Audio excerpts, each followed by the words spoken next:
हाँ शिवोहम। प्रणाम गुरुदेव भगवान विश्वेश्वर साष्टांग प्रणाम शिवोहम गुरुदेव। शिवोहम। प्रणाम आपको मेरी चरणों बारंबार। शिवोम गुरुदेव शिवोम। शिवोहम। शिवोम चरण स्पर्श। शिवोम चरण स्पर्श। प्रणाम गुरुदेव शिवोहम। हाँ शिवोहम। प्रणाम गुरुदेव शिवोहम। शिवोहम।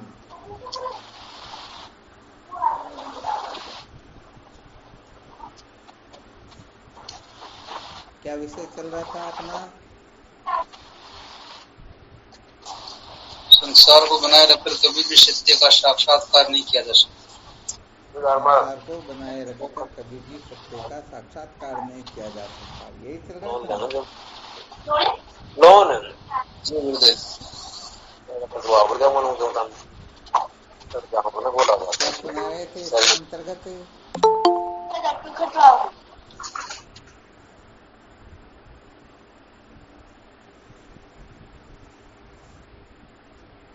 शिवोहम प्रणाम शिवोहम। हाँ शिवोहम।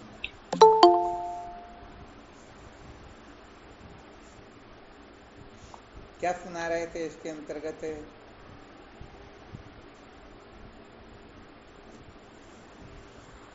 गुरुदेव के चरणों में साष्टांग प्रणाम शिवोहम। हाँ शिवोहम।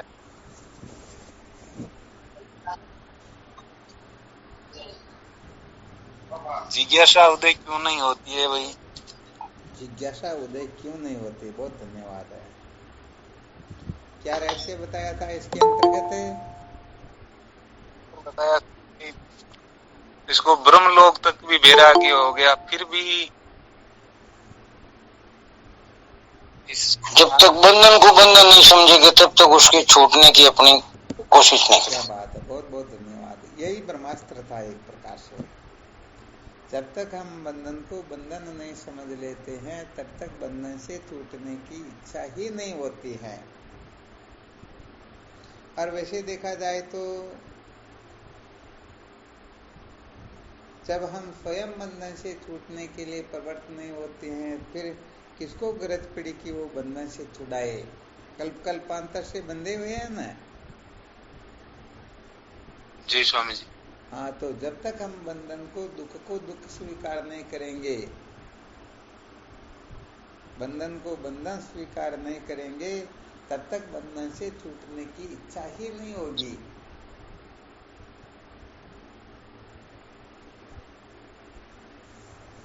तो इसे यही सिद्ध होता है ना कि यदि बंधन से छूटने की इच्छा नहीं हो रही है तो हमने बंधन को भी क्या समझ रखा है? सुख रूप समझ रखा या नहीं समझ रखा?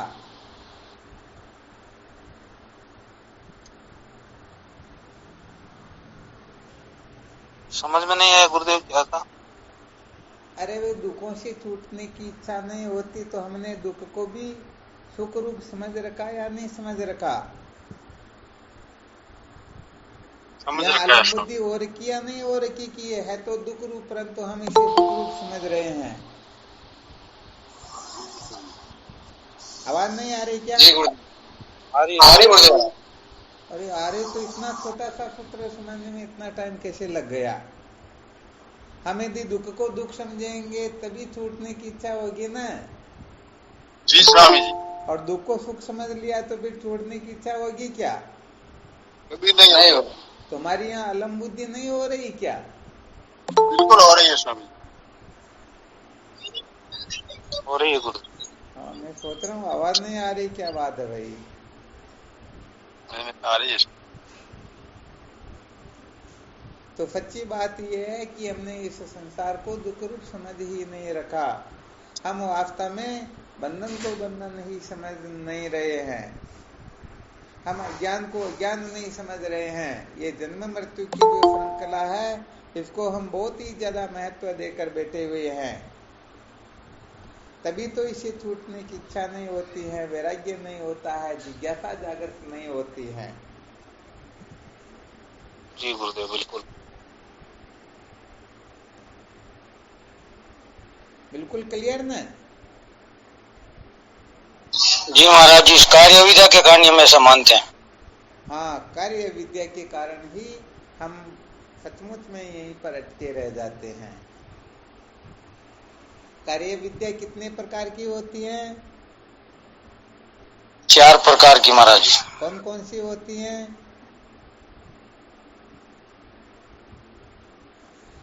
नित्य में नित्य, अनित्य में नित्य बुद्धि, पूरा बोलना होगा ना। हाँ हाँ ठीक महाराज जी। दुख में सुख, ठीक बात है। सूची में असूची, और एक कौन सा मैं भूल गई, नहीं असूची में सूची है, असूची में सूची, सॉरी महाराज जी। हाँ बिल्कुल ठीक है। स्वामी जी के चरणों में साष्टांग प्रणाम। हाँ शिवो। अच्छा जी, और एक और शेष रह गया, अनात्मा में आत्मबुद्धि। हाँ, अनात्म में आत्मबुद्धि, बहुत अच्छी बात है। जब हम इन अनात्म पदार्थों को ही सत्य प्रिय रमणीय समझ लेते हैं तो फिर यहाँ से वैराग्य होने का काम बाकी रह जाता है क्या? प्रश्न ही पैदा नहीं होता महाराज। हाँ, प्रश्न ही उत्पन्न नहीं होता है।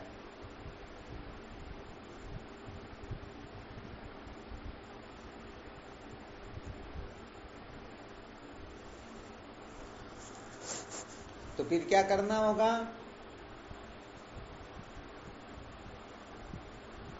ये तो असलियत को समझना होगा महाराज। ये तो बिल्कुल पक्का ना, जब तक कार्य विद्या पर विजय प्राप्त नहीं कर लेते हैं तब तक कारण विद्या पर विजय प्राप्त करना संभव ही नहीं है। या संभव है?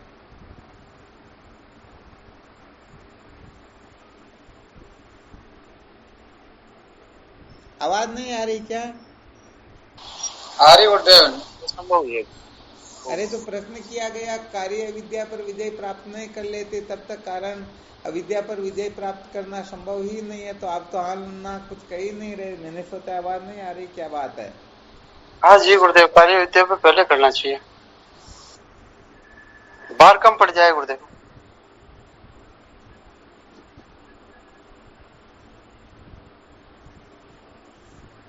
चलो बहुत अच्छी बात है।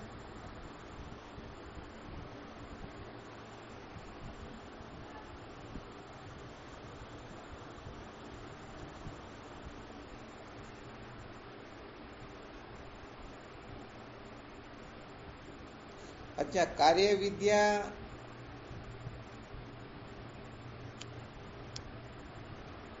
जो प्राणी मात्र को व्यामोह की स्थिति में डाल रहे हैं, इस कार्य विद्या से छुटकारा प्राप्त करने के लिए क्या करना होता है?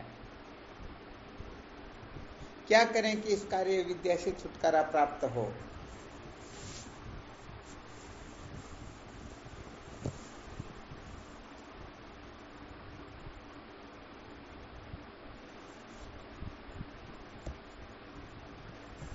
जो बुद्धि है गुरुदेव, नित्य में अनित्य, सूची में सूची, जिनको अनात्म आत्म, ये इनको हटाना पड़ेगा गुरुदेव। तो हटाएंगे तो कुछ साधन तो होगा ना। क्या करें तब इनसे हट सकते हैं? हटाने की तो चर्चा ही चल रही है ना।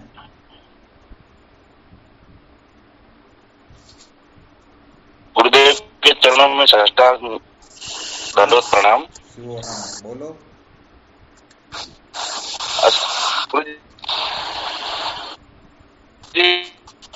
मतलब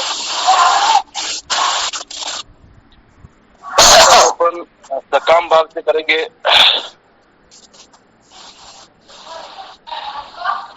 बिल्कुल।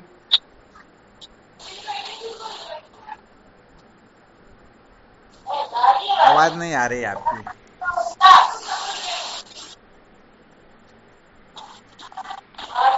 ऐसा बोलना गुरुजी, मतलब इसमें निष्काम भाव होना जरूरी है। क्या बात है, बहुत अच्छी बात है। अर्थात सकाम भावना से करेंगे तो ये अविद्या और पुष्ट होगी, और निष्काम भावना से करेंगे तो, कहने का मतलब अपने को सुखी बनाने के लिए करेंगे तो और ज्यादा वासना बढ़ेगी, और दूसरों को सुखी करने के लिए करेंगे तो वासना नहीं बढ़ेगी। इस तरफ तो इसमें निष्काम भाव होना जरूरी। हाँ, निष्काम भावना, बिल्कुल जी। सत्य वचन। निष्काम भावना होगी तब ही हम इनके ऊपर विजय प्राप्त कर सकेंगे। परंतु निष्काम भावना किस प्रकार की होनी चाहिए?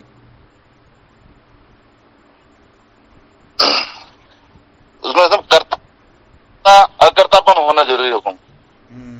किसके अंदर होना जब मैं चाहिए? कर रहा हूँ कुछ भी काम। चलो, बहुत अच्छी बात है। आपका जो संकेत है कुल मिलाकर के कार्य विद्या से ऊपर कैसे उठे इसी की ओर था। तो देखो यहाँ पर क्या होता है, मुख्य रूप से जिनका अंतःकरण शुद्ध होता है वही संतों का संग करके कुछ न कुछ फायदा प्राप्त कर सकते हैं, और जिनका अंतःकरण शुद्ध नहीं होता है वो संतों का संग करके भी कुछ भी फायदा उठा नहीं सकते हैं। ठीक है ना? जी गुरु जी। तो यहाँ अंतःकरण की शुद्धि का साधन पहले ही बता चुके हैं कि निष्काम कर्म के द्वारा या भगवद अर्पण बुद्धि से या ईश्वर की प्रसन्नता को लेकर के जो कुछ भी किया जाता है उससे अंतःकरण शुद्ध होता है, और शुद्ध अंतःकरण जिनका हुआ है वो संतों का संग करके संसार के असली रहस्य को समझने लगते हैं। यहाँ मूल बात जो बताई गई है, केवल और केवल मात्र संतों के सानिध्य से ही इस कार्य विद्या के पर विजय प्राप्त करने की सामर्थ्य प्राप्त की जा सकती है। आ रहा समझ में? जी गुरु जी। यदि कोई संतों का संग नहीं कर पाएगा तो वह कार्य विद्या पर कभी भी विजय प्राप्त नहीं कर सकेगा। हाँ, ये बिल्कुल पक्का है, क्योंकि संतों के संग से हमारे में ऐसी सामर्थ्य आती है। जब संतों का संग नहीं होता है तब हमें कुछ सूझता ही नहीं, संसार के भोग पदार्थ ही प्रिय लगते हैं, इनकी ओर ही प्रवृत्ति होती है। और जब संतों का बल मिलता है, संतों का संग मिलता है, तो हम बड़े से बड़े संसार के भोग पदार्थों को भी लात लगा सकते हैं, इनसे भी ऊपर उठ सकते हैं, इनसे भी हम दरकिनार हो सकते हैं, किनारा कर सकते हैं। कर सकते हैं ना? जी गुरुदेव, कर सकते। बिल्कुल गुरु। तो यहाँ पर महत्वपूर्ण जो सूत्र है वो केवल और केवल मात्र संतों का संग ही है। संतों के संग से ही ये संसार की असलियत को समझ पाता है, और जब संसार की असलियत को समझ पाता है तभी ये थोड़ा बहुत विरक्त होने लगता है, इनसे ऊपर उठने लगता है। अपने हृदय में संसार दुख रूप है, इस प्रकार के संस्कार ही नहीं है, तो बताओ हम आगे चल करके इस संसार को दुख रूप समझकर इनका त्याग करने की सामर्थ्य प्राप्त कर सकेंगे क्या? नहीं कर सकेंगे। हाँ, कभी नहीं कर सकेंगे, ये बिल्कुल पक्का है। तो यहाँ पर तो मुख्य सूत्र यही होता है कि संतों के संग से ही सामर्थ्य प्राप्त होती है। यदि कोई संतों का संग नहीं कर पाता है तो सचमुच में उसे किसी भी प्रकार की सामर्थ्य प्राप्त होती ही नहीं। अरे भाई, हम किसी को उस जगह पर स्थित देखेंगे तभी तो हम अस्तित्व होने की चेष्टा करेंगे, और हमें पता हो कि वहां पर तो कोई पहुंच भी नहीं सकता है, तो बताओ हम भी कोशिश करेंगे क्या? नहीं करेंगे। नहीं करेंगे ना? जी गुरुदेव। हाँ, ये विशेष बात हो जाती है। जब ये देख लेते हैं अरे भाई वह इस जगह पर पहुंच गए तो हम क्यों नहीं पहुंच सकते हैं। और ऐसे ही कहा जाए, जैसे राजा हरिश्चंद्र के बारे में चर्चा की जाए, हरिश्चंद्र इस प्रकार के थे, उन्होंने इस प्रकार का निश्चय किया था, उनकी समझ इस प्रकार की थी, उन्होंने स्वप्न में दिए हुए वचन को पूरा करने के लिए कहां पर बिक गए, क्या क्या किया, ये सारी बातें जब सुनते हैं और अपने को भी यदि करने का ऐसा मन करे तो हम उनको आदर्श मान करके, इष्ट मान करके उनके पद चिन्हों पर चल सकते हैं या नहीं चल सकते हैं? चल सकते हैं। हाँ, 100% चल सकते हैं। और यदि सचमुच में हरिश्चंद्र जैसे कोई हुए ही नहीं और ऐसे ही उपन्यास की तरह वर्णन कर दिया जाए तो बताओ हम इस प्रकार से उस जगह टिकने का, पहुंचने का, ऐसी निष्ठा बनाने का मन बनाएंगे क्या? नहीं बनाएंगे। हाँ, कभी नहीं बनाएंगे। क्यों बनाएंगे? आवश्यकता भी क्या है? जी गुरुदेव। तो भाई यहाँ पर तो सचमुच में ये जीव तभी कार्य विद्या से मुक्ति प्राप्त कर सकता है, कार्य विद्या से छूटने की चेष्टा कर सकता है, जब इसे पता चले कि संत महापुरुष इस पद में स्थित रहते हैं और वो जीवन मुक्त होते हैं सदा सर्वदा। हाँ, विचार सागर की पंचम स्तरंग में आएगा कि ये जो आनंद का विवेक करके बताया गया ना, प्रतिविपति निरोग यो दृढ़ स्थूल बलवंत विद्या युक्त ती भूप में मानव सुख को अंत। मानव सुख का यहाँ अंत बताया गया। ये सामर्थ्य जिनको प्राप्त हो जाती समस्त, समझो ये मानव सुख का अंत होता है, यहाँ इससे आगे मनुष्य का सुख होता ही नहीं। और फिर इससे विवेक करके बताया गया, इससे 100 गुना सुख उनको होता है, उनसे भी 100 गुना उनको होता है। और ऐसे करते करते करते अंत में बताया गया जिनको ब्रह्म साक्षात्कार होता है उनको उसे भी 100 गुना सुख होता है। तो बताओ, ब्रह्म साक्षात्कार की जिज्ञासा जागृत होगी या नहीं होगी? होगी गुरुदेव। हाँ, निश्चित रूप से होगी। तो यहाँ पर जब हम इस प्रकार की चर्चा सुनते हैं, इस प्रकार की समझ जब जागृत होती है, हम निश्चित रूप से वैसा बनने की चेष्टा करते हैं। छोटे छोटे बच्चे अपने माता पिता को जैसी क्रिया चेष्टा करता हुआ देखने में उनके आता है, वैसी वैसी वह करने लगता है या नहीं करने लगता है? लगता है करने। हाँ, बिल्कुल करता है। तो हम भी कहने का मतलब जब संतों का संग करते हैं तो संत महापुरुष जैसे जीवन जीते, जैसी निष्ठा में जीते हैं, जिस प्रकार से वो रहते हैं, हम भी वैसा बनने की कोशिश करते हैं ना। जी गुरुदेव। तो यहाँ पर कार्य विद्या के ऊपर जो विजय प्राप्त करनी हो, अनित्य में नित्य बुद्धि, असुचि में सुचि बुद्धि, दुख में सुख बुद्धि, अनात्म में आत्म बुद्धि, ये 4 प्रकार की जो कार्य विद्या होती हैं, इस पर विजय प्राप्त करना हो तो संतों का संग ही एक महान शस्त्र होता है। बिना संतों के संग के, बिना सत्संग के ये जीव कभी भी इसके ऊपर विजय प्राप्त कर सकता है नहीं। इसको बहुत अच्छी तरह से समझ लेना चाहिए। कोई कुछ भी क्यों न कर ले, परंतु निश्चित रूप से कोई इस जगह पर खरे उतर सकेंगे ही नहीं, ये 100% बात है।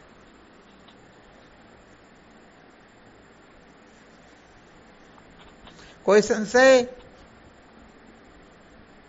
कोई संशय नहीं गुरुदेव। जी नहीं महाराज।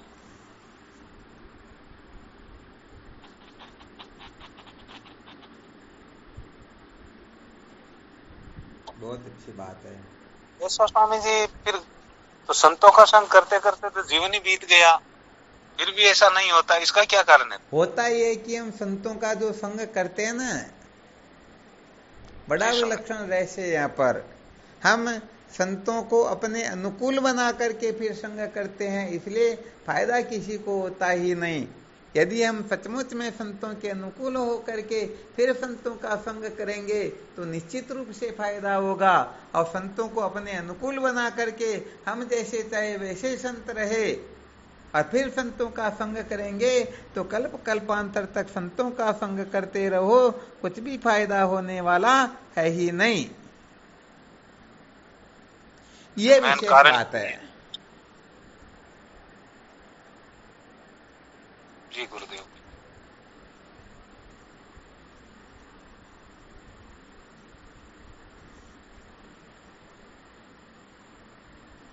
हाँ, शायद इसको थोड़ा समझने के लिए बुद्धि लगानी पड़ेगी, थोड़ा विशेष रूप से समझना होगा।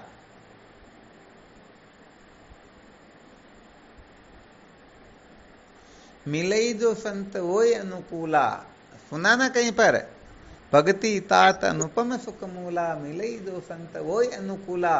अर्थात ये भक्ति जो है अनुपम सुख की मूल होती है, परंतु ये तभी जब संत मिल जाए। मिलई जो संत वोय अनुकूला, तो संत मिलने पर यह अनुकूल हो जाती, परंतु यहाँ बड़ा विलक्षण रहस्य लोग इस जगह पर समझ ही नहीं पाते हैं। तो असली बात यह होती है, संतों के मिलने पर जो संतों के अनुकूल हो जाते हैं, उनकी मर्यादा के अनुसार, उनके कथनानुसार अपने जीवन को बनाते हैं, तो उनके लिए अनुकूल हो जाया करती हैं। और जो संतों के अनुकूल न होकर के संतों को अनुकूल बनाने की चेष्टा करते हैं, उनके कभी भी अनुकूल होती ही नहीं। तो वैसे संतों के सानिध्य, संतों का सानिध्य मिल जाए, फिर भी यदि हम संतों के अनुकूल न हो तो 100 नहीं 1000 जन्म तक संतों का संग करते रहो ना, फायदा थोड़े होगा क्या? नहीं होगा। तो वर्तमान में फायदा नहीं हो रहा, इसका यही कारण होता है। हम संतों को अपने अनुकूल बनाना चाहते हैं, हम अपनी वासना के अनुसार चलाना चाहते हैं, हम जैसे अपने को फायदा मिलता वैसे ही संतों को यूज करना चाहते हैं। यही कारण होता है कि हम सचमुच में सत्य के साक्षात्कार को ठीक प्रकार से हृदयंगम नहीं कर पाते हैं। हम इस अविद्या से छुटकारा प्राप्त नहीं कर सकते हैं, हम जैसे के तैसे ही रह जाते हैं।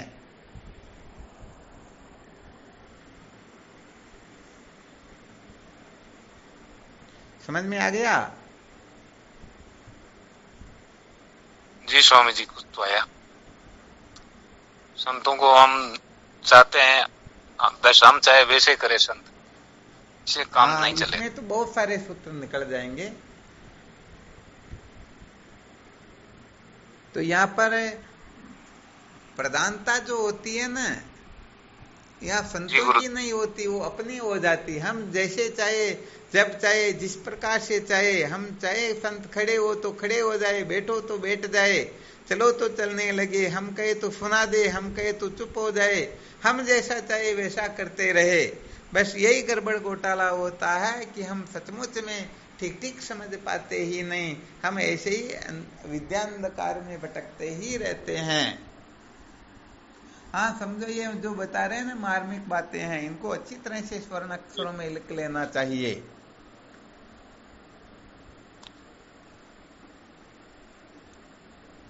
महाराज जी, एक वाणी में आता नहीं, पूरी तो मुझे नहीं आता है, वो जगत वेग एको दिश धावे, ऐसा कुछ है नहीं वो? हाँ बिल्कुल होगा कुछ न कुछ तो। यानी उसमें बोलता है वेगदारी और संत एक ही रास्ते पे चल रहे तो वो उनका बस बेड़ा पार होने वाला नहीं, ऐसा कुछ है वाणी पूछे। हाँ, मुझे पूरी याद है। तो या तो पूरी सुनने में आए ना, तब थोड़ा पता चले। यहाँ पर वैसे देखा जाए तो सूत्र संकेत ये निकलता है कि हम अनादिकाल से अपनी वासनाओं के ऐसे गुलाम हो रखे हैं कि हम अपनी वासनाओं के अनुसार अपने को चलाना चाहते हैं। हम जागने से लेकर के सोने तक उसी प्रकार का व्यवहार करना चाहते हैं जिस प्रकार से अपनी वासनाएं हैं। परंतु यहाँ बड़ा गड़बड़ घोटाला यह हो जाता है, हम अपनी वासना के अनुसार खुद तो चलना चाहते जो ठीक है, परंतु फिर संत महापुरुषों को भी चलाना चाहे, तो बड़ा गड़बड़ घोटाला हो गया ना। या महत्व बुद्धि, महत्वपूर्ण वस्तु कौन हुई, संत हुए या स्वयं हुए? स्वयं हुए स्वामी। अरे तो स्वयं इतने बड़े महापुरुष, इतने बड़े तत्व ज्ञानी है, तो संतों के संग की आवश्यकता ही क्या होगी? गड़बड़ हो जाएगा। होगी क्या? नहीं होगी, नहीं होगी ना। बस यही कारण है कि ये जीव ऐसे ही दिन के दिन रह जाते हैं। तो जब तक ये मूर्खता जीवन से पूर्ण रूप से न निकल जाए, हम जैसे चाहे वैसे ही संत रहे, गुरुदेव रहे, तो ये बड़ा गड़बड़ घोटाला हो जाता है। जबकि निश्चय ये करना होता है, मुझे गुरुदेव की मर्यादा में रहना, मुझे इनकी आज्ञा का पालन करना, मुझे जैसे आदेश निर्देश दे उसी प्रकार से मुझे अपने जीवन को बनाना है। आ गया समझ में? हाँ, इससे विपरीत यदि होगा तो सचमुच में फायदा होने वाला बिल्कुल भी नहीं है।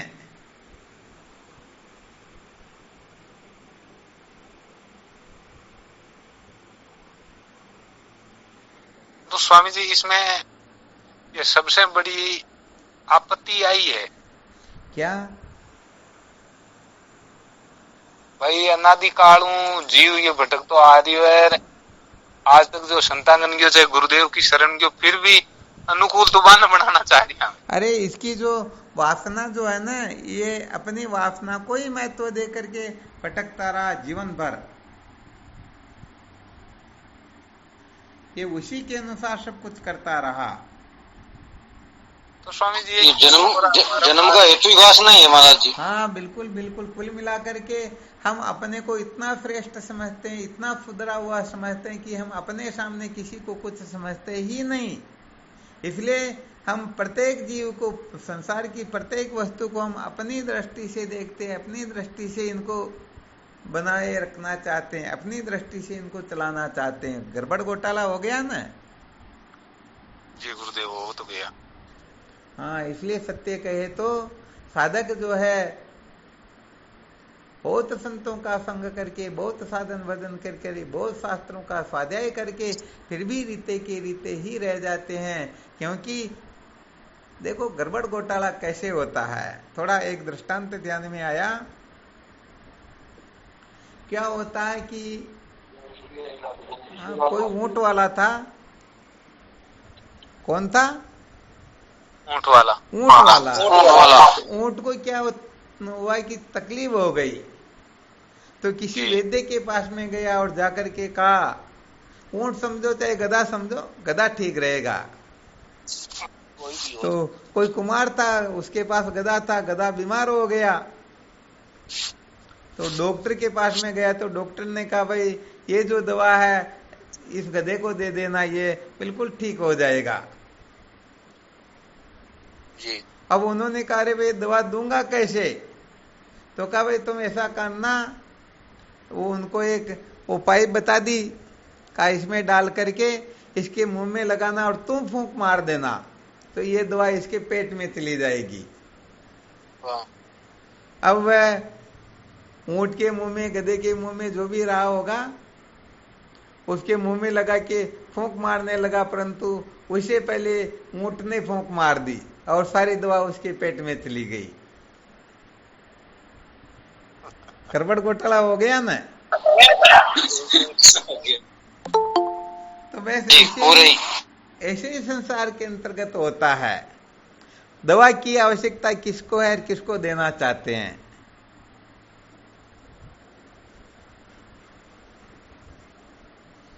गड़बड़ हो जाती है। हाँ, बड़ी गड़बड़ हो जाती वास्तव में, सत्य कहे तो इसीलिए तो सर्वप्रथम मैं मुमुक्षु हूं, मैं जिज्ञासु हूं, मुझे सत्य का साक्षात्कार करना है। इस बात को बहुत अच्छी तरह से समझना होता है, क्योंकि जो अपने को निश्चय कर लेता मैं मुमुक्षु हूं, मैं जिज्ञासु हूं, तो उसका केवल और केवल मात्र एक ही कर्तव्य होता है, और वह कर्तव्य होता है कि मन से, वाणी से, शरीर से गुरुदेव की आज्ञा का पालन करे। इसमें ऐसा नहीं कि थोड़ी बहुत कर ले और थोड़ी बहुत नहीं, बल्कि पूर्ण रूप से गुरुदेव की आज्ञा का ही ध्यान रखे, उनकी ही पालना करे। तो अब ऐसी समझ जब जागृत होती है तभी उसकी जो जिज्ञासा है वो पूर्ण होती है, जिज्ञासा की पूर्ति होती है। और यदि ऐसी समझ न हो तो सचमुच में जैसा फायदा होना चाहिए वैसा फायदा वह उठा नहीं सकता, फायदा प्राप्त कर सकता नहीं। क्या हुआ? वही है स्वामी। हाँ, इसलिए क्या होता है कि नियम पूर्वक जो ब्रह्म विचार करते हैं वे सचमुच में अविद्या के बंधन से मुक्त हो जाते। इसके ऊपर पहले काफी चर्चाएं की जा चुकी है कि सबसे पहले कार्य विद्या पर विजय प्राप्त करनी होती हैं। जो कार्य विद्या पर विजय प्राप्त करते हैं उनमें ही सचमुच में सच्ची जिज्ञासा जागृत होती है। सच्ची जिज्ञासा जागृत होने पर ही यह विद्या के बंधन से छुटकारा प्राप्त किया जा सकता है, छुटकारा मिलता है, वरना सचमुच में इससे छुटकारा मिलने वाला है नहीं।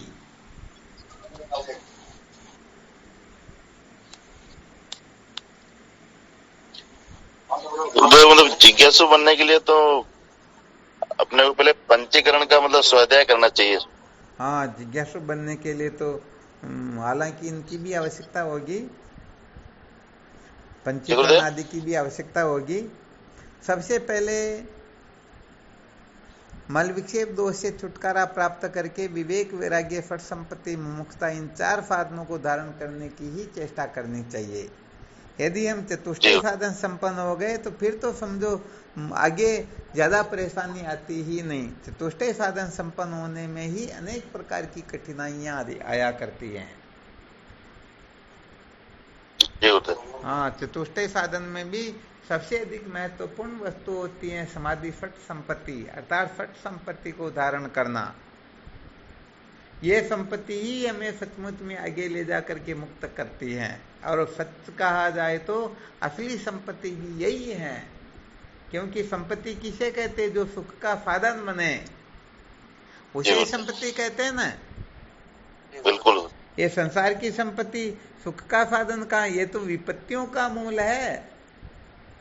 इसलिए सचमुच में संसार में लोग जिसे संपत्ति कहते हैं वह संपत्ति है ही नहीं, वह तो विपत्ति कारक है, वह तो विपत्ति का मूल है, वह तो विपत्ति को देने वाली है। इसलिए असली संपत्ति जो होती है उसका नाम होता है फट संपत्ति। जैसे बाजार में चलते हैं, जेब में पैसे हो तो ऐसी कोई वस्तु है जिसको हम खरीद नहीं सकते हो? बिल्कुल खरीद सकते हो, बिल्कुल खरीद सकते। तो यहाँ पर फट संपत्ति जिसके जीवन में जागृत होगी तो सचमुच में ब्रह्म विद्या निश्चित रूप से प्राप्त करके ही रहेगा। ब्रह्म विद्या समझो उनको प्राप्त हो गई है, परंतु होनी चाहिए फट संपत्ति। अरे यहाँ पर तो पैसे जेब में न हो तो नमक की थैली भी फोकट में नहीं प्राप्त होती है, तो यहाँ ब्रह्म विद्या थोड़ी प्राप्त होगी क्या? नहीं होगी। हाँ, यहाँ पर तो फट संपत्ति का होना अत्यंत अत्यंत अत्यंत आवश्यक होता है। मतलब ये सहायक होते हैं, जैसे विचार, चंद्रोदय, पंचीकरण, ये मतलब अपने समझने में थोड़ा इजी हो जाता है। वैसे देखा जाए तो वेदांत के मूल ग्रंथ भी यही है। इनका स्वाध्याय करके ही हम सत्य में प्रतिष्ठित हो सकेंगे। इनका स्वाध्याय करके ही अविद्या के बंधन से छुटकारा प्राप्त कर सकेंगे।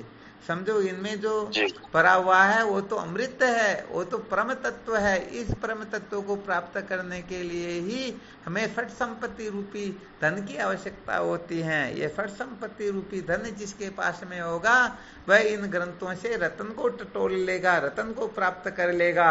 और जिनके पास में धन नहीं है, फट संपत्ति नहीं है, वो देखेगा जरूर, पढ़ेगा जरूर, विचार जरूर करेगा, परंतु वो उसको प्राप्त नहीं कर सकेगा। इसलिए फट संपत्ति का होना अत्यंत अत्यंत अत्यंत आवश्यक हुआ करता है। जी गुरुदेव। समदम, श्रद्धा, समाधान, उपराम और तितिक्षा। फट संपत्ति का इसलिए कह रहे हैं कि जहाँ फट संपत्ति होती है वहाँ विवेक, वैराग्य, मुमुक्षता निश्चित रूप से विद्यमान होते हैं। और जिस जगह पर विवेक, वैराग्य, मुमुक्षता विद्यमान हो वहाँ आवश्यक नहीं है कि यहाँ फट संपत्ति भी है। इसलिए फट संपत्ति का नाम लेकर के राजा गच्छति न्याय से, जैसे राजा जाता ये कह दिया गया तो फिर समझो उनकी समस्त प्रजा उनके साथ ही जा रही, कोई वहां रहने वाला है नहीं है। तो जब फट संपत्ति किसी जीव के हृदय में जागृत हो जाती है तो समझो उसमें विवेक, वैराग्य, मुमुक्षता कूट कूट कर भरी हुई है। और यदि ये जागृत नहीं होती है तो विवेक, वैराग्य, मुमुक्षता उनमें जो दिखाई देता समझ लेना चाहिए एक प्रकार का धोखा है, ये छलावा है। वास्तव में न तो इनके अंतर्गत विवेक है, न वैराग्य है, न मुमुक्षुता है, क्योंकि फट संपत्ति के विद्यमान होने पर ही हम इनकी कल्पना कर सकते हैं। ये बहुत अच्छी तरह से ध्यान रखना चाहिए। तो क्या निर्णय निकला? जहाँ फट संपत्ति है वहाँ विवेक, वैराग्य, मुमुक्षता निश्चित रूप से है, और जहाँ विवेक, वैराग्य, मुमुक्षता है वहाँ आवश्यक नहीं है कि यहाँ फट संपत्ति भी हो। और यहाँ श्रुति माता जो संकेत करती हैं तो फट संपत्ति को लेकर के ही ये साधक गुरुदेव के शरणागत होकर ब्रह्म विचार करे, ऐसा ही विधान बताया गया है। तो भाई जिसका मन वश में नहीं है, इंद्रियां वश में नहीं है, जिनको क्रमाधिक्य से रुचि नहीं है, जो श्रद्धा से संपन्न नहीं है, जो भोग पदार्थों का साधन सहित त्याग नहीं कर सकता है, जो सर्दी, गर्मी, मान अपमान इनको सहन नहीं कर सकता, वो बेचारा क्या ब्रह्म विचार करेगा? कर सकेगा क्या? नहीं कर सकेगा। हाँ, कभी नहीं कर सकेगा। इसलिए फट संपत्ति साधकों को अधिक से अधिक फट संपत्ति का ही हाँ, अच्छी तरह से ख्याल रखना चाहिए। वैसे देखा जाए तो इन समस्त साधनों की सम्यक प्रकाश से जो प्राप्ति होती है उसका नाम भी तत्व साक्षात्कार ही होता है। भगवान गीता जी में कहते हैं ना, 13वें अध्याय के 7वें श्लोक से लेकर के 11वें श्लोक तक 20 साधन बताते हैं ब्रह्म साक्षात्कार के, और अंत में कह देते हैं इसी का नाम ज्ञान है, बाकी सब अज्ञान है। कहते या नहीं कहते हैं? तो ये 20 साधन किसी ने धारण कर लिए तो समझ लीजिए वही ज्ञानी है, नहीं किए तो वह ज्ञानी है ही नहीं।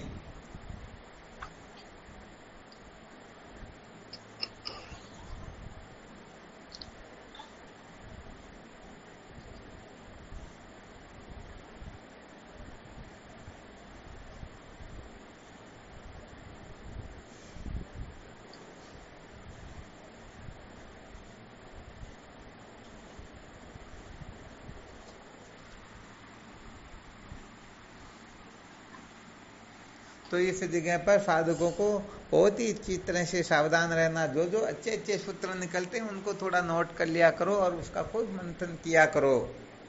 तो आज जो विशेष सूत्र बताया था, कार्य विद्या से छुटकारा प्राप्त किए बिना कारण विद्या के ऊपर कोई दावा बोल सकता ही नहीं। जो बंधन को बंधन नहीं समझेगा उसे बंधन से छूटने की इच्छा ही नहीं होगी। और जो संतों के अनुकूल हो जाएगा, संतों को अनुकूल नहीं बल्कि स्वयं संतों के अनुकूल बनने की चेष्टा करेगा, वही कार्य विद्या पर विजय प्राप्त कर सकेगा। और फट संपत्ति के बिना कोई ब्रह्म साक्षात्कार कर सकता ही नहीं। जो ये सूत्र जो बताए गए ना बड़े विलक्षण है, इनमें से किसी एक को भी सम्यक प्रकाश से कोई धारण करने की चेष्टा करेगा तो समझ लेना निश्चित रूप से उनका जीवन धन्य हो जाएगा, निश्चित रूप से उनका जीवन सार्थक हो जाएगा।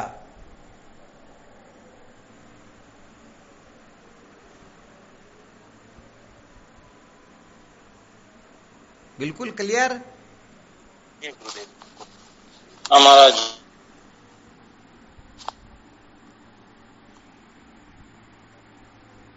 हाँ, अपने को कुछ न कुछ लक्ष्य तो बनाना ही होगा भाई, वरना तो ऐसे ही ये तो जीवन निकल रहा है।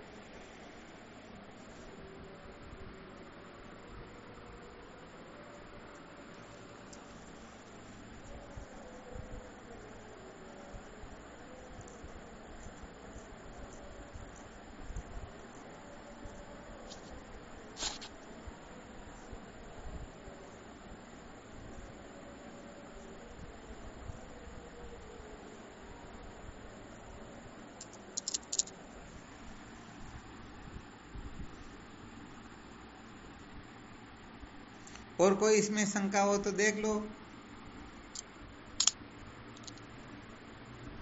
किसी भी प्रकार की शंका हो तो।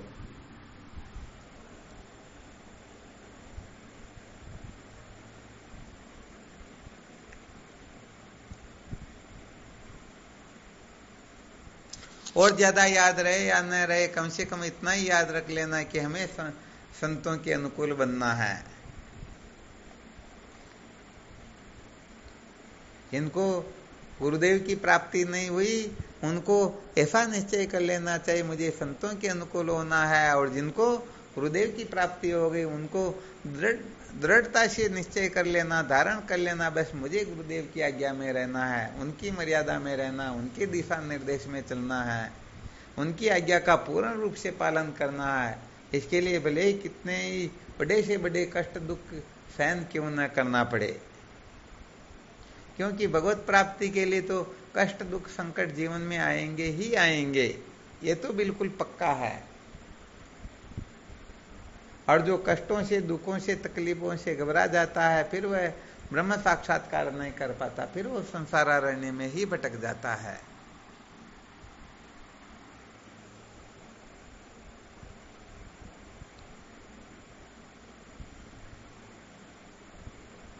स्वामी जी, एक तरफ तो कहते हैं भाई इसी से सब प्रकार के जो दुख है निवृत्त हो जाते हैं, एक तरफ इस तरफ आने से दुख होगा। हाँ बिल्कुल सत्य बात है ना, दुख तो जब जानेंगे तब मोल सहित निवृत्त होंगे ना। जानने के लिए प्रवृत्त होंगे तो हर कोई दुखी करेगा, क्योंकि सब यही चाहते हैं ना, संसार के अंतर्गत ये मेरा बना रहे। कोई छोड़ना थोड़े चाहते, क्या नहीं चाहते, वो ज्यादा पकड़ना चाहते, छोड़ना हाँ, नहीं तो फिर यदि भगवत प्राप्ति की ओर कोई जीव जाएगा तो वो जाने थोड़े देंगे। ये जाएंगे तो फिर हमारा क्या होगा, हमारा संसार कैसे चलेगा।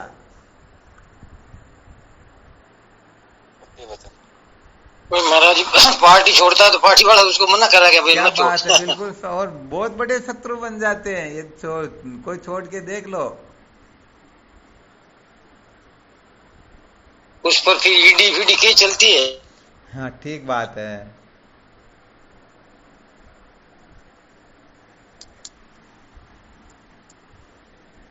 कल स्वामी जी आपने सुनाया सुखदेव मुनि का दृष्टांत दे करके, तो स्वामी जी ये जिज्ञासा क्यों नहीं होती है छूटने की, इसमें मेन कारण क्या है फिर? ज्ञानी है या और है कोई? नहीं, वास्तव में देखा जाए तो ठीक ठीक संतों का संग न मिलना, भेदवादी पामर पुरुषों का संग और अपनी कल्पनाओं को महत्व देते रहना, बंधन को बंधन नहीं समझना, ये सारे के सारे जो कारण होते हैं वो मूली होते हैं। इनमें से कोई एक कारण भी बैठा हुआ हो न, हम अपने को अज्ञानी नहीं समझे तो ज्ञान के लिए क्यों चेष्टा करेंगे। अधिकतर संसार में ज्ञान के लिए जो चेष्टा करते हुए ये पाए जाते, किसके लिए, हम दूसरों को सुनाएंगे तो हम भी गुरु कहलाएंगे, हमारी भी पूजा होगी, हमारी भी जय जयकार होगी। तो बताओ, अज्ञान के बंधन से टूटने के लिए कहाँ कर रहे, नहीं कर रहे। वो तो केवल परिवर्तन करें एक तरह से कि इधर अपने को जय जयकार सुनने को नहीं मिल रही तो ऐसा करे कि जय जयकार सुनने को मिल जाएगी। बात तो इतनी सी हुई। ये विद्या के बंधन से टूटने का रास्ता कहाँ पर है। सत्य वचन। वास्तव में परमार्थ तत्व को जब तक महत्व नहीं देते ना, तब तक ये जीवन ऐसे ही चलता रहता है।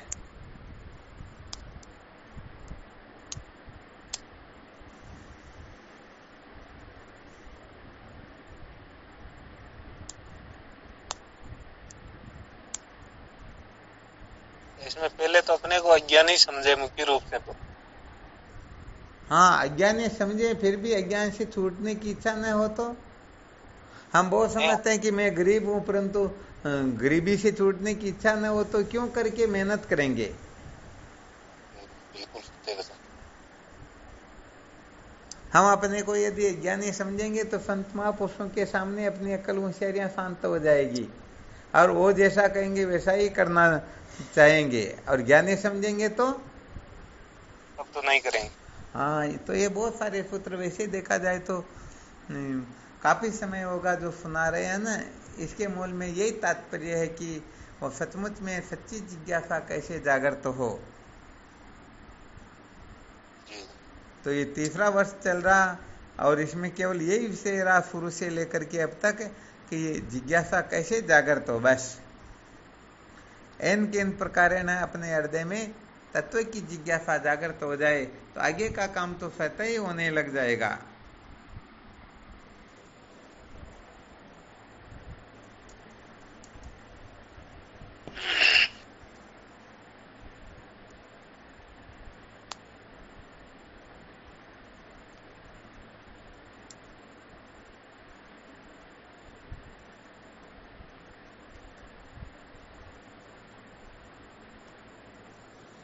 पहले वो सूत्र बताया ना मैत्रेय वाला, गुरुदेव।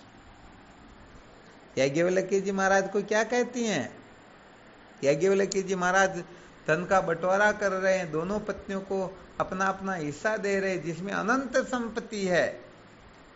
और कुछ समय पहले राजा जनक के दरबार से 1000 गायें सोने के सींग लगी हुई, जिस पर रेशम की झूले और उनमें मोती पिरोए हुए। बताओ, उनके पास में धन की कमी थी क्या?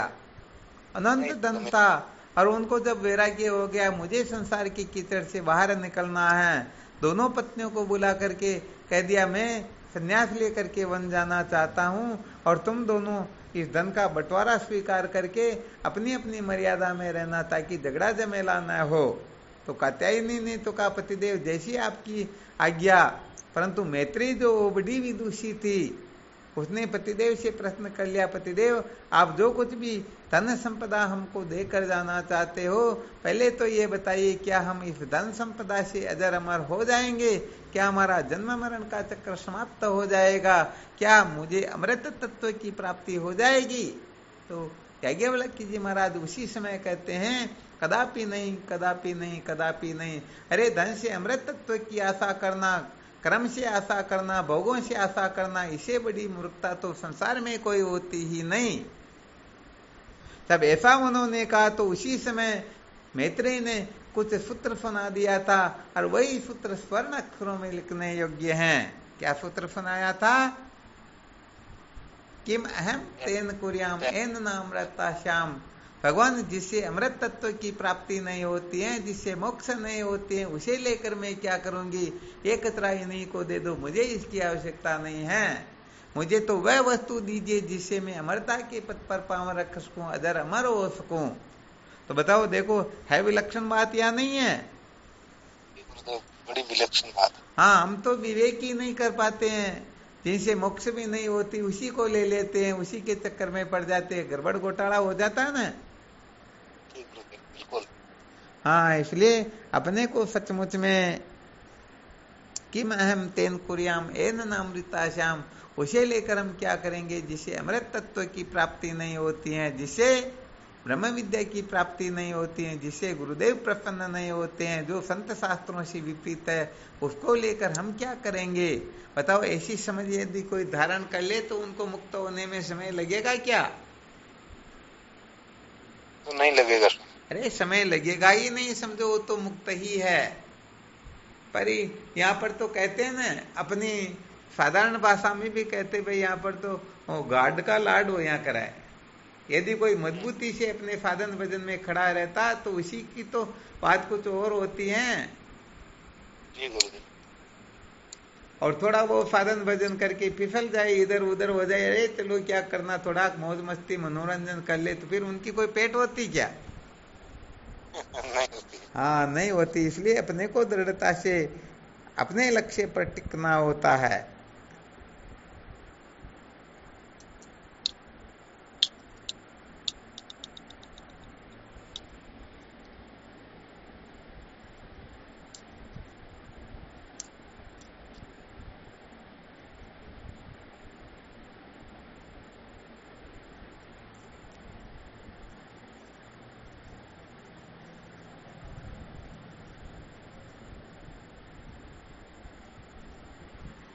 चलो ठीक, फिर कल विचार करेंगे, ठीक है ना।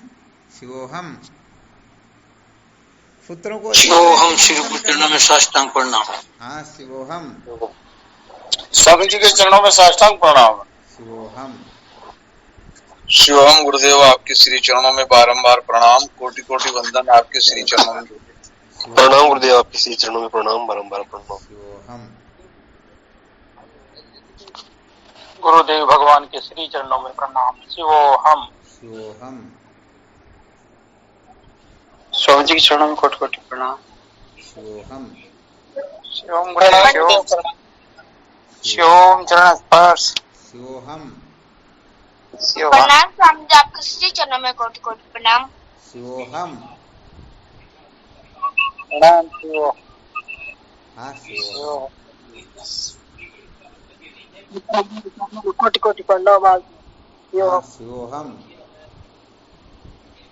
प्रणाम गुरुदेव, आपके श्री चरणों में कोटि कोटि प्रणाम। शिवोहम शिवोहम शिवोहम शिवोहम स्वामी जी। हाँ, शिवोहम। आवाज आ रही है मेरी? हाँ, बिल्कुल आ रही है। अरे आज बार फोन में गड़बड़ी जो आई पूछनी। बिल्कुल आ रही, कोई दिक्कत नहीं। प्रणाम गुरुदेव। शिवोहम। हाँ, शिवोहम प्रणाम स्वामी जी, आपके शिवोहम प्रणाम कोटि कोटि आपके चरणों में। शिवोहम प्रणाम गुरुदेव, आपकी श्री। शिवोहम शिवोहम गुरुदेव, आपके श्री चरणों में बारंबार प्रणाम, कोटि कोटि वंदन आपके श्री चरणों में। प्रणाम स्वामी जी, आपके श्री चरणों में कोटि कोटि शिवोहम प्रणाम। कोटि कोटि प्रणाम स्वामी जी, आपके श्री चरणों में शिवोहम।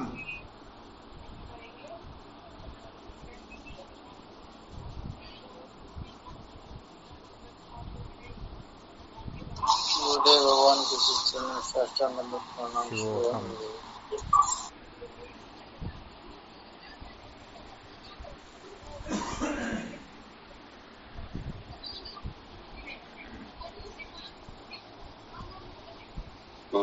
गुरुदेव के चरणों में कोटि कोटि प्रणाम। शिवोहम। हाँ, शिवोहम।